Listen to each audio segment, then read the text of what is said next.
금년도 벌써 2월 셋째 주일입니다. 시간은 우리를 기다려주지 않고 빠르게 지나가고 있습니다.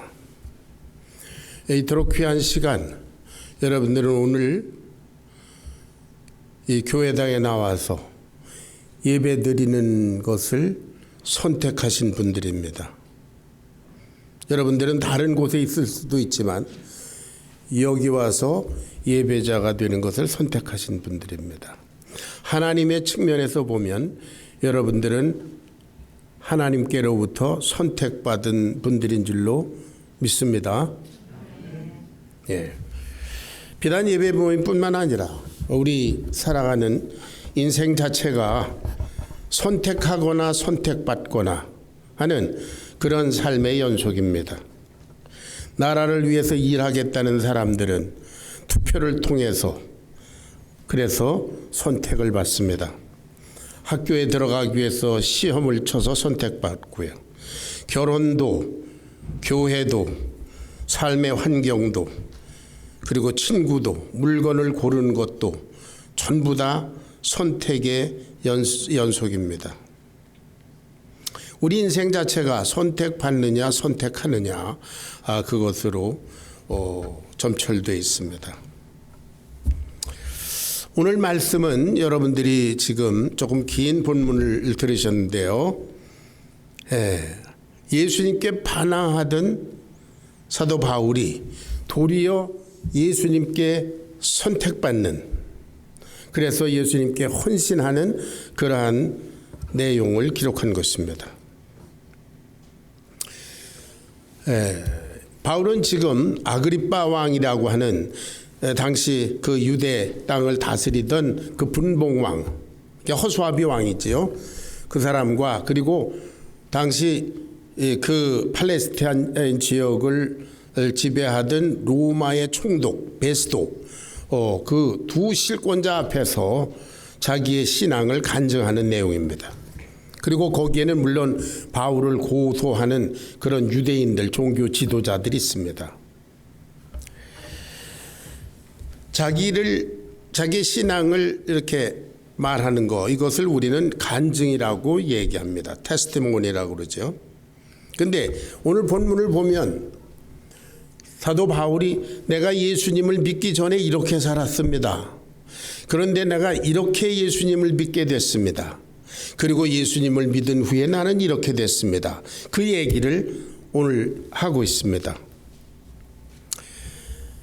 자, 이 바울의 간증을 통해서 저와 여러분이 예수님을 믿기 전에 나의 삶은 어땠는가? 내가 어떤 과정을 통해서 예수님을 믿게 되었는가? 그리고 예수님을 믿은 후에 나는 어떤 삶을 살게 되었는가? 그것을 이렇게 비춰보면서 우리의 신앙을, 그 내용을 정리하게 되기를 바랍니다. 우리가 다른 사람에게 내 신앙을 얘기할 때, 간증할 때도 이 세 가지가 분명해야 전달이 잘 될 것 같아요. 나 예수님 믿기 전에 이런 사람이었어. 그런데 이러이러한 과정 때문에 난 예수님을 믿게 되었어. 그리고 예수님을 믿은 다음에는 난 이렇게 살게 되었어. 그런 세 가지 내용입니다. 자, 첫 번째, 바울은 예수님을 믿기 전에 자기의 삶이 이러이러했다라고 고백하고 있습니다. 그리고 서두에 말하기를 여러분들이 내가 과거에 어떻게 살았는지 잘 알 겁니다. 이렇게 얘기를 시작하죠. 왜냐하면 바울은 옛날 이름이 사울이었었는데요. 그 사람은 당시에 아주 유명한 그런 행동주의자였었습니다. 자, 빌립보서 3장 5절부터 6절까지를 우리가 찾아서 한번 읽어보겠습니다. 이 사람이 나는 정통 유대인이다 이렇게 얘기를 합니다. 다 같이 읽겠습니다. 시작. 나는 8일 만에 할례를 받고 이스라엘 족속이요 베냐민 지파요 히브리인 중에 히브리인이요 율법으로는 바리새인이요 열심으로는 교회를 핍박하고 율법의 의로는 흠이 없는 자라. 이 정도 되는 사람은 아주 정통 유대인입니다. 유대교 신자예요. 율법으로는 흠이 없는 사람이다. 자기가 예수님 믿기 전에 그렇다. 사도행전 26장 5절에 보십시오. 오늘 본문 사도행전 26장 5절에 보면 시작. 일찍부터 나를 알았으니 그들이 증언하라면 내가 우리 종교의 가장 엄한 팔을 따라 바리새인의 생활을 하였다고 할 것이라. 당시에 바리새파는 율법의 가장 엄한, 그야말로 율법에 비춰서 흠이 없는 그런 사람이었다. 22장 3절에 보면은 나는 유대인으로 길리기아 다소에서 났고 이 성에서 자라 가말리엘의 문화에서 우리 조상들의 율법의 엄한 교훈을 받았다 그랬어요. 가말리엘이라고 하는 분은 당시 유대 사회의 모든 사람에게 존경을 받는 위대한 석학이었다고 합니다.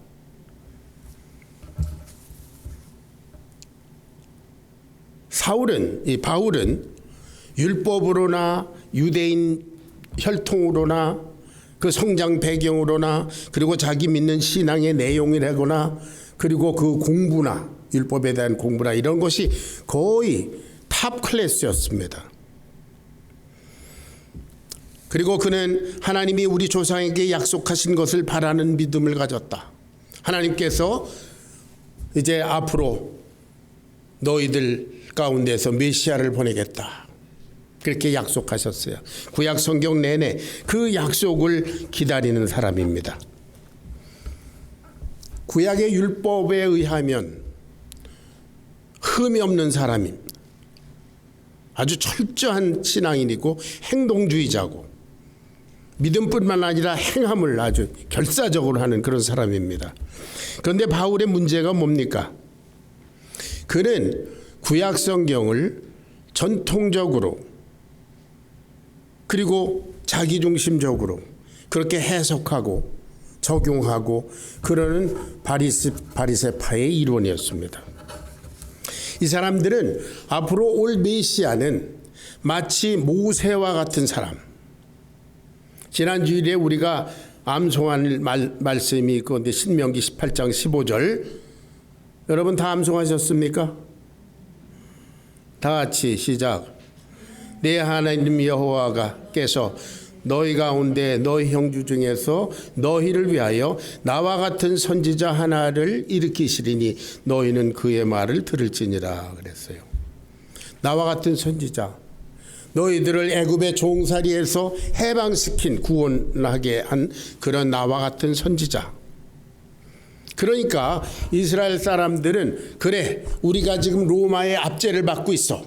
그러니까 모세가 그 애굽의 종살이에서 우리 선조를 구원했던 것처럼 이제 로마의 압제에서 우리를 구원할 그러한 지상 메시아 왕국의 왕, 그런 사람이 와야 한다. 그런 사람이 올 것이다. 그런 기대와 그런 전통적인 해석이 있었습니다. 그런데 이 그리스도인들이 주장하는 것은 예수라고 하는 사람은 하나님의 아들인데 그 사람은 이제 고난을 받아서 죽을 거고 그리고 부활할 거고 뭐 영생을 줄 거고 이런 얘기를 합니다. 그가 메시아다, 하나님의 아들이다. 그러니까 이거 도저히 인정할 수가 없었습니다. 저런 미치광이 같은 청년, 족보도 희미한 저 사람이 메시아, 구세주, 하나님의 아들, 결코 그럴 수 없다. 그런 자기 확신에 빠져 있습니다. 물론 당시에는 신약 성경이 쓰여지기 전이었었으니까 예수님에 대해서 이 사람은 그 그리스도인들에게 이렇게 들었을 것입니다.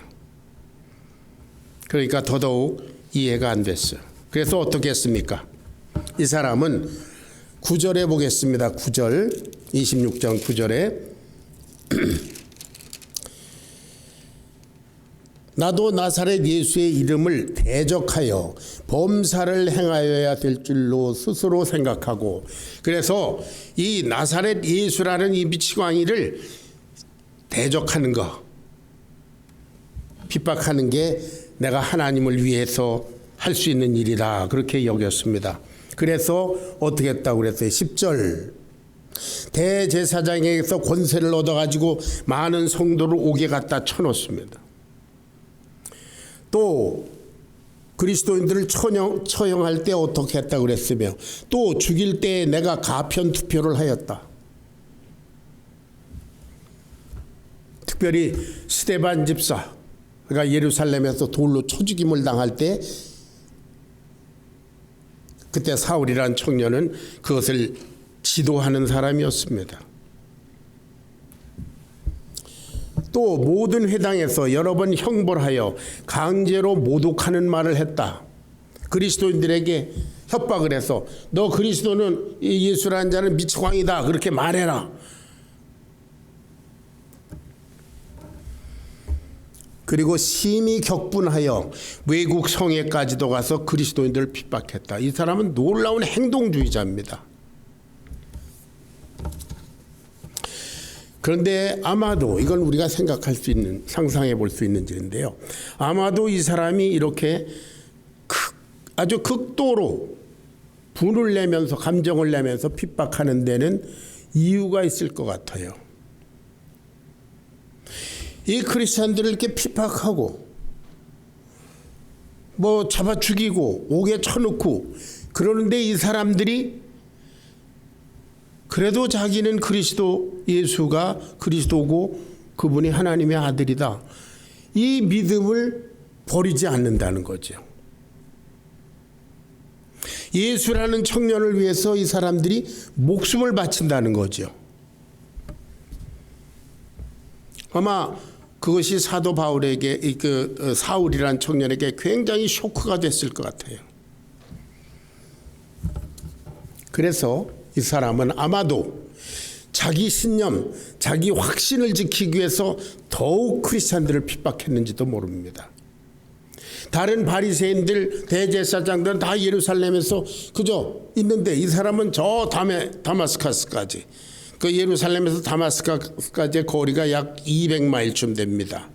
그러니까 여기서 어디까지쯤 되냐면 저 그랜드 캐년 입구까지 돼요. 200마일입니다. 그 먼 데를 걸어서 거기 가서 뭘 했습니까? 크리스천을 핍박하는 거. 예수는 하나님의 아들이 아니라 너 말해라. 아마도 자기가 그렇게라도 하지 않으면 자기의 신념이 흔들릴 것 같았는지도 모릅니다.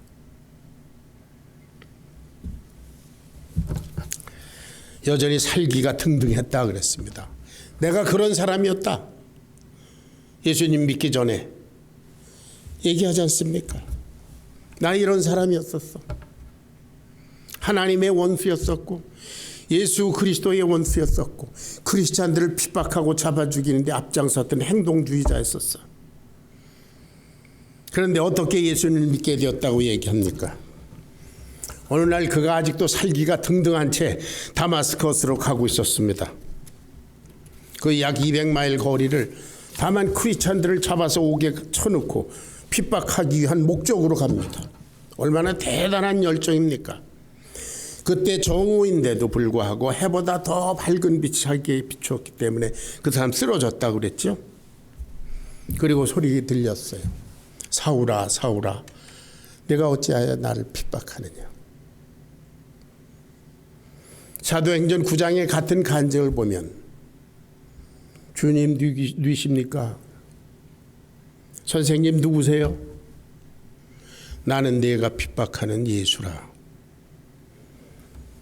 오늘 말씀해 보니까 사울아 사울아 내가 어찌하여 나를 핍박하느냐. 가시채를 뒷발질하기가 내게 고생이니라.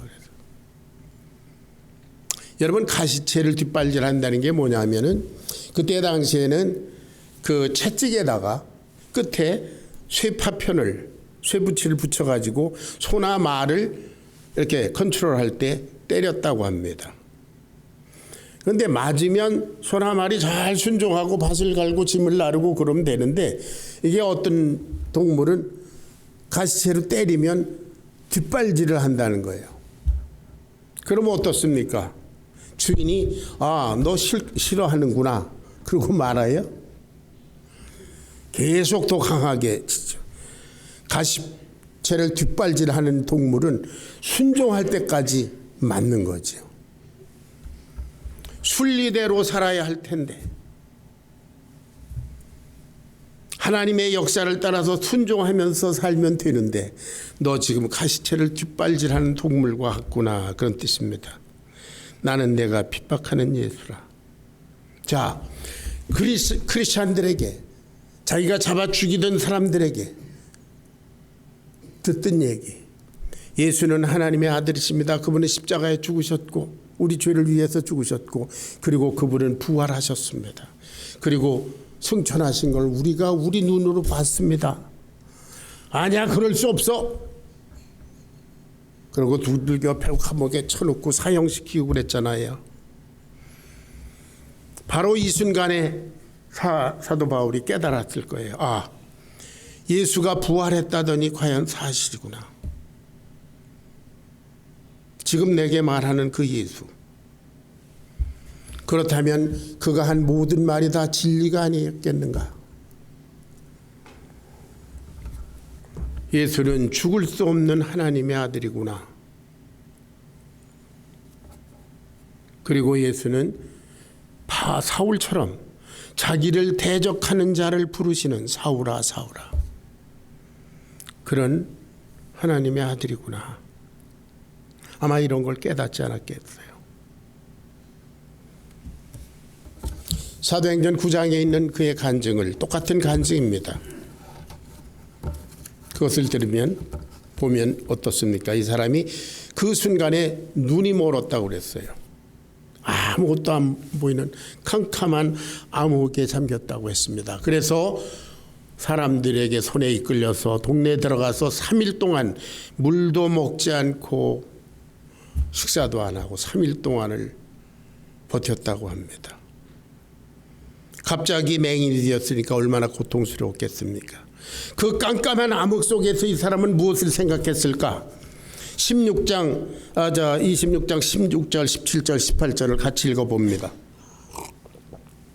예수님께서 그때 이런 말씀을 했습니다. 자기가 쓰러졌을 때 다 같이 시작. 일어나 너의 발로 서라. 내가 내게 나타난 것은 곧 내가 나를 본 일과 장차 내가 내게 나타날 일에 너로 종과 증인을 삼으려 함이니 이스라엘과 이방인들에게서 내가 너를 구원하여 그들에게 보내어 그 눈을 뜨게 하여 어둠에서 빛으로 사단의 권세에서 하나님께로 돌아오게 하고 죄사함과 나를 믿어 거룩하게 된 무리 가운데서 기업을 얻게 하려.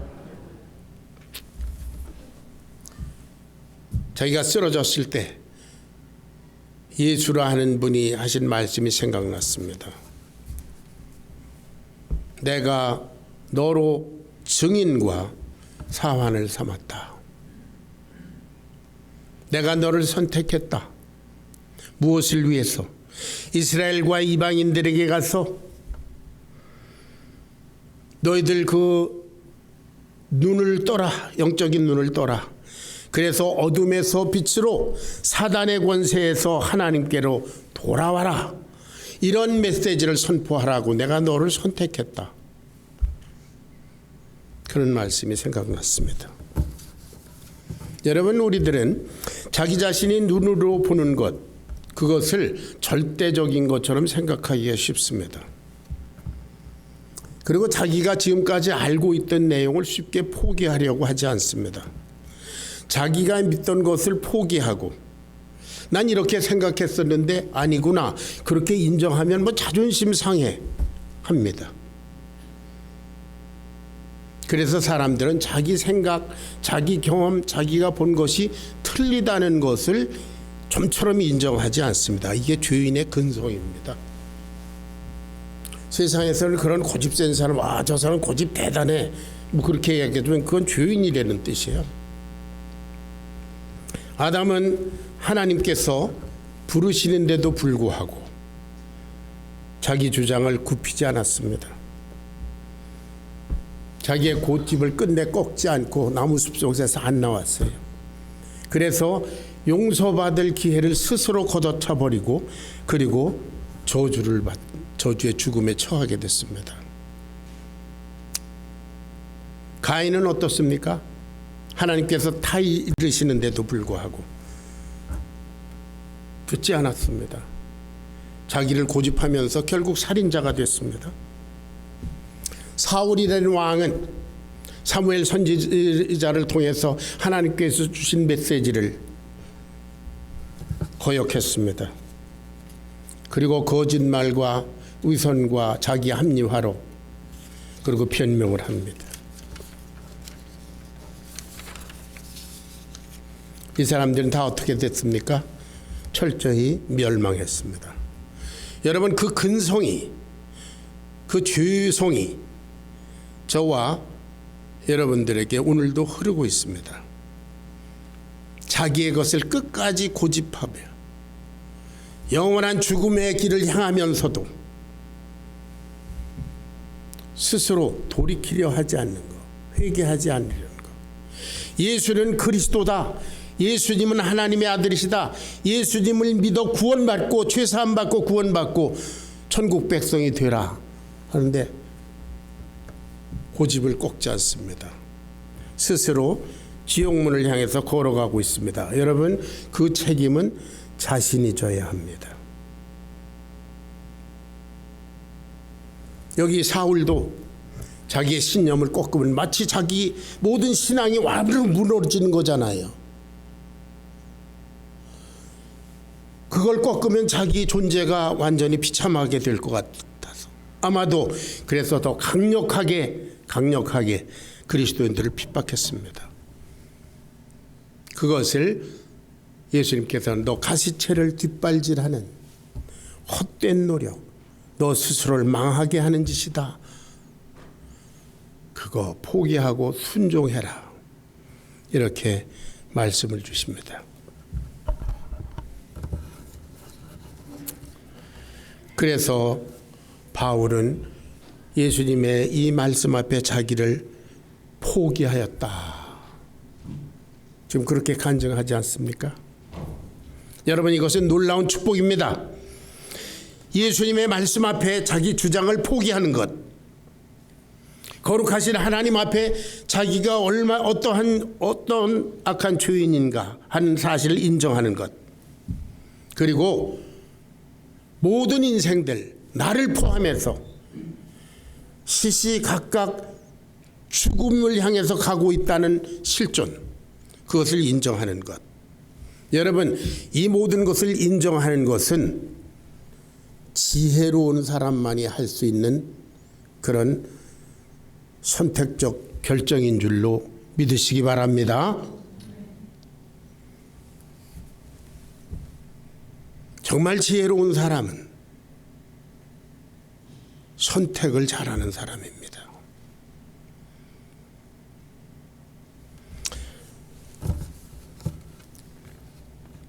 그런데 바울의 이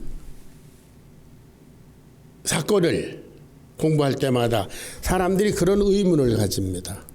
질문하는 사람들이 있습니다. 여러분들도 아마 심중에 그런 질문이 있을 겁니다. 그래, 나도 이 사울처럼 뭐 저거보다 더 밝은 햇빛이 있어 나 쓰러져 봤으면 좋겠어. 쓰러졌으면, 그리고 눈이 캄캄 암흑에 잠겼다가 확 뜬다. 그런 기적이 나한테 있으면 난 믿을 거야. 여러분, 그렇게 생각하지 않습니까?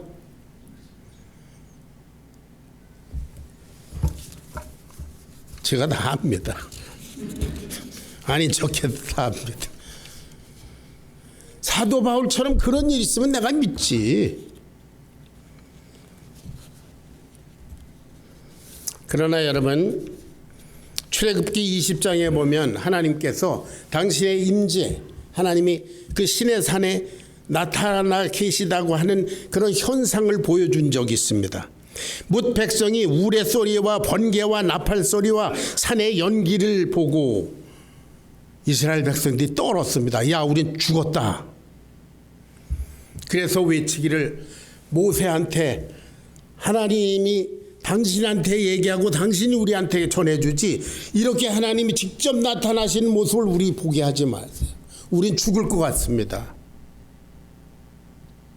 여러분, 정오의 햇빛보다 더 밝은 햇빛 때문에 쓰러지는 것보다도 이 뭇 백성들이 본 우레와 번개와 그리고 안개 연기가 자욱한 하나님의 임재, 그것에 이 사람은 야 우리 죽었다 엄청난 경험을 했어요. 그런데 그것을 본 경험한 이스라엘 백성들 중에 많은 사람들이 광야에서 하나님의 말씀에 불순종하고 거기서 죽었어요.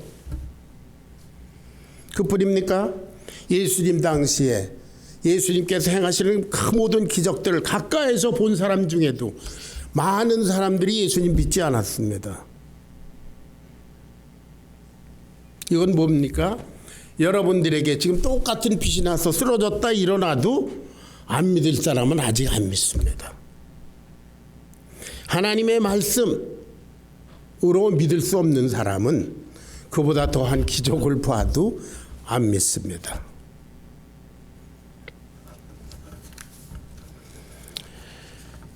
자, 예수님을 따른 거 요한복음 8장 12절을 잠깐 보겠습니다. 다 같이 시작.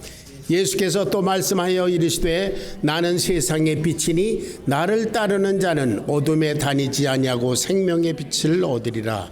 나를 따른다. 그 말은 주님의 말씀에 순종한다 그런 뜻입니다. 옛날 2000년 전에 예수님이 사람으로 계실 때는 이 땅에 계실 때는 사람들이 예수님을 따라다니면서 말씀을 들었어야 해요. 그러나 오늘날에는 기록된 말씀으로 우리들에게 남겨주셨습니다. 예수님을 따르는 것은 그분의 말씀에 순종하는 것입니다.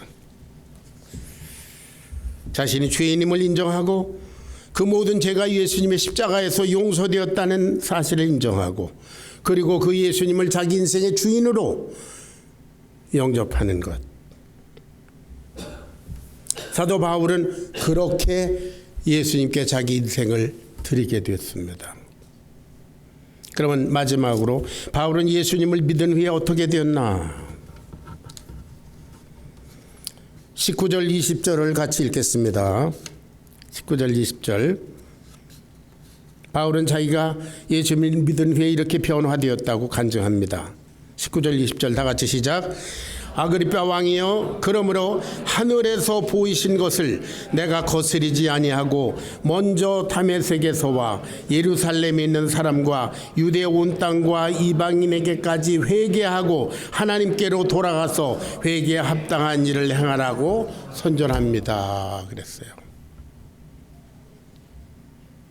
예수님을 핍박하고 예수님을 믿는 사람들을 핍박하고 교회를 핍박하던 이 사람이 이제 예수는 하나님의 아들이시다. 뭐 때문에 그랬나? 하늘에서 보이신 것 때문이다. The vision from heaven. 자기가 아는 지식, 자기가 경험한 그것, 자기가 믿는 자기 확신, 그것에 기초해서 자기 인생을 살지 아니하고 하늘에서 보이신 것, 그것을 중심으로 자기 인생이 재편성되었다.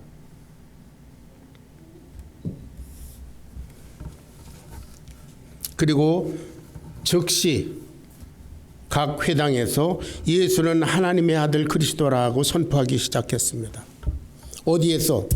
다메섹에서, 다마스카스. 옛날에 그리스도인 체포영장을 가지고 하던 그 다메섹, 거기에서 예수는 하나님의 아들이다. 예루살렘에서 스데반 집사를 돌로 무참하게 처형하던 그 현장, 그 예루살렘에 가서 예수는 하나님의 아들이다. 이방인들에게 예수님은 하나님의 아들이다. 그렇게 말하는 것이 하늘에서 보이시는 하나님의 뜻이다. 그렇게 생각했다는 거죠. 그러니까 사단의 앞잡이인 유대인들이 이 사람을 죽이려고 합니다. 자, 26장 23절 같이 읽어보겠습니다. 시작. 그리스도는 고난을 받으실 것과 죽은 자 가운데서 먼저 다시 살아나셔서 이스라엘과 이방인들에게 빛을 선포하시리라. 그분은 우리 죄를 위해서 십자가에서 고난을 받으실 것과 그리고 죽은 자 가운데서 부활하심으로써 그가 죽을 수 없는 영생의 소유자인 하나님의 아들심을 증거하고 그리고 이스라엘과 이방인들에게 빛을 선포한다. 뭐예요? 그들은 아직도 영적으로 깊은 어둠에 있는 사람들입니다. 빛 대신 예수, 빛 대신 하나님을 선전하는 것입니다. 여러분, 우리 신앙의 조상 아브라함은 극히 평범한 사람이었습니다. 목축업을 하고 아들 이렇게 사는 사람이었습니다. 그런데 그렇게 그저 평범한 사람으로서 살고 싶은 그에게 본토 친척 아비 집을 떠나 내가 내게 지시할 땅으로 가라 이렇게 말씀하시더니 어느 날 깊은 시르에 빠져 있는 아브라함에게 하나님께서 그를 끌고 나가서 하늘을 우러러 뭇별을 셀 수 있나 보라. 네 자손이 이와 같으리라 그래요. 하늘에서 보이신 비전, the vision from God. 그래서 아브라함을 통해서 하나님은 인류 구원의 역사를 시작하셨고 그는 귀하게 쓰임을 받은 우리의 믿음의 조상이 되셨습니다.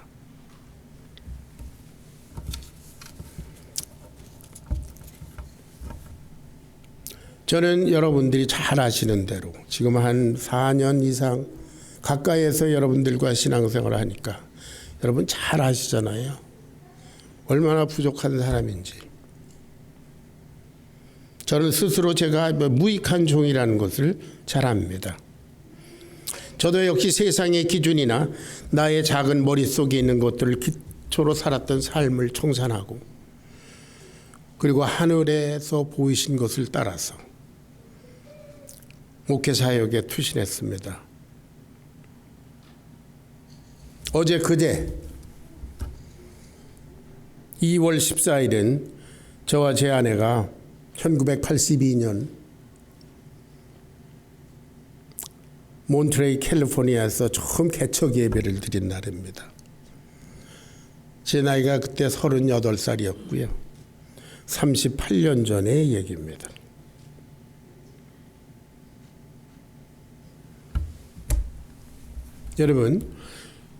여러분들에게 다 목회자가 되라. 제가 그런 얘기를 하는 게 아니지 않습니까? 여러분의 인생의 방향이, 인생의 최종 목적이 하나님께 있는가 아닌가. 아멘. 여러분의 인생이 그 끝에 최종 목적지가 하나님의 나라입니까? 아멘. 그렇다면 거기를 중심으로 여러분의 인생을 재편성하시기 바랍니다. 하나님 중심의 삶을 살라 이렇게 하면은 다 내버리고 그리고 무슨 머리 깎고 중되는 것처럼 그렇게 생각하는 사람들이 많습니다. 여러분들 생업을 가진 거, 여러분들이 가진 지식, 여러분들이 가진 경험 그런 거 다 사용해서 여러분들이 이 땅에 사는 삶을 잘 살아나가십시오. 그러나 한 가지 분명한 것, 하늘에서 보이신 것, 예수 그리스도는 하나님의 아들이다. 그분에게 여러분의 인생을 집중하시기를 주의 이름으로 축원합니다.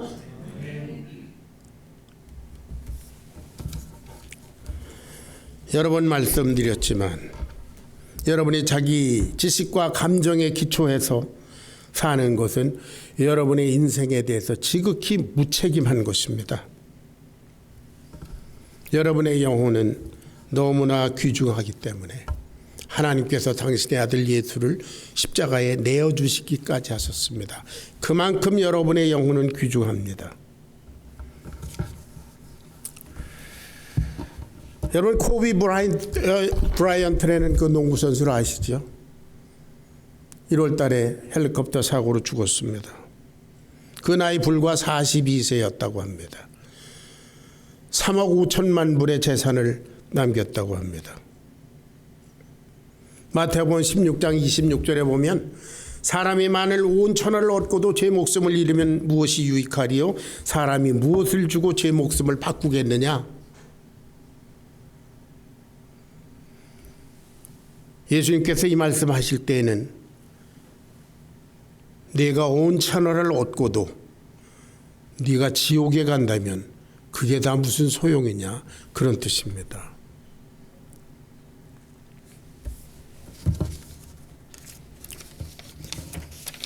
여러분 사울을 택하신 하나님께서 지금 저와 여러분과 성령으로 여기 함께 계십니다.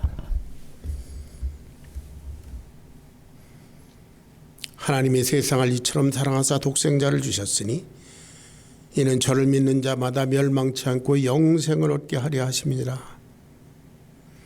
저와 여러분의 주의를 위해서 십자가에 높이 달려 죽으신 예수님, 그분의 희생적인 사랑과 그 역사를 기록한 성경 말씀이 우리에게 있습니다. 사도 바울이 갖고 있지 않았던 신약 성경을 우리는 가지고 있습니다. 이것이 하늘에서 보이신 것인 줄로 믿으시기 바랍니다. 여러분의 영혼은 지금 하나님의 손에 들려져 있습니까? 여러분의 인생의 마지막 날, 아무도 동행할 수 없는 그 절체절명의 순간에 예수님께서 여러분을 맞아주실까요? 여러분 주위에는 아직도 하나님을 믿지 않는 부모님, 형제자매들, 사랑하는 자녀들, 친구들, 이웃들, 하나님께서 귀히 여기시는 영혼들이 있습니다.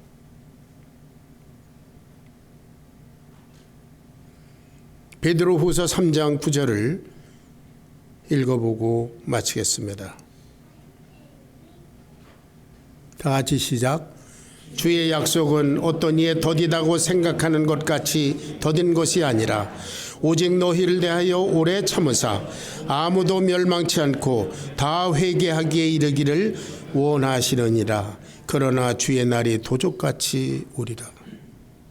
우리 하나님의 심정은 아무도 멸망치 않기를 원하십니다. 다 구원받기를 원하십니다. 그러나 그것은 우리 각자의 몫입니다. 하나님은 절대로 아무도 강제하시지 않습니다. 여러분, 주의 날이 도적같이 오리라. 주의 심판의 날은 예고 없이 찾아올 것입니다. 저와 여러분이 주님을 만나러 가는 그 순간, 저와 여러분의 죽음도 예고 없이 찾아올 것입니다. 여러분 준비됐습니까? 기도하겠습니다.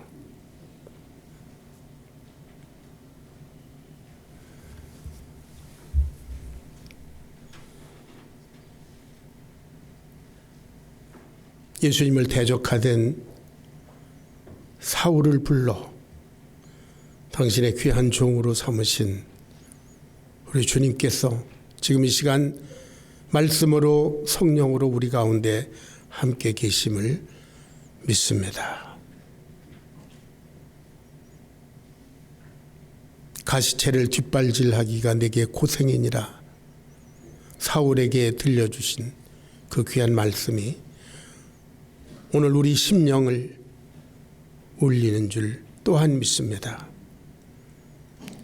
주님의 역사 앞에 순종해서 주님의 인도하심을 따라서 영원한 주님의 나라를 향해서 가는 거룩한 순례자의 길을 선택할 수 있도록 우리 한 사람 한 사람 인도해 주시옵소서.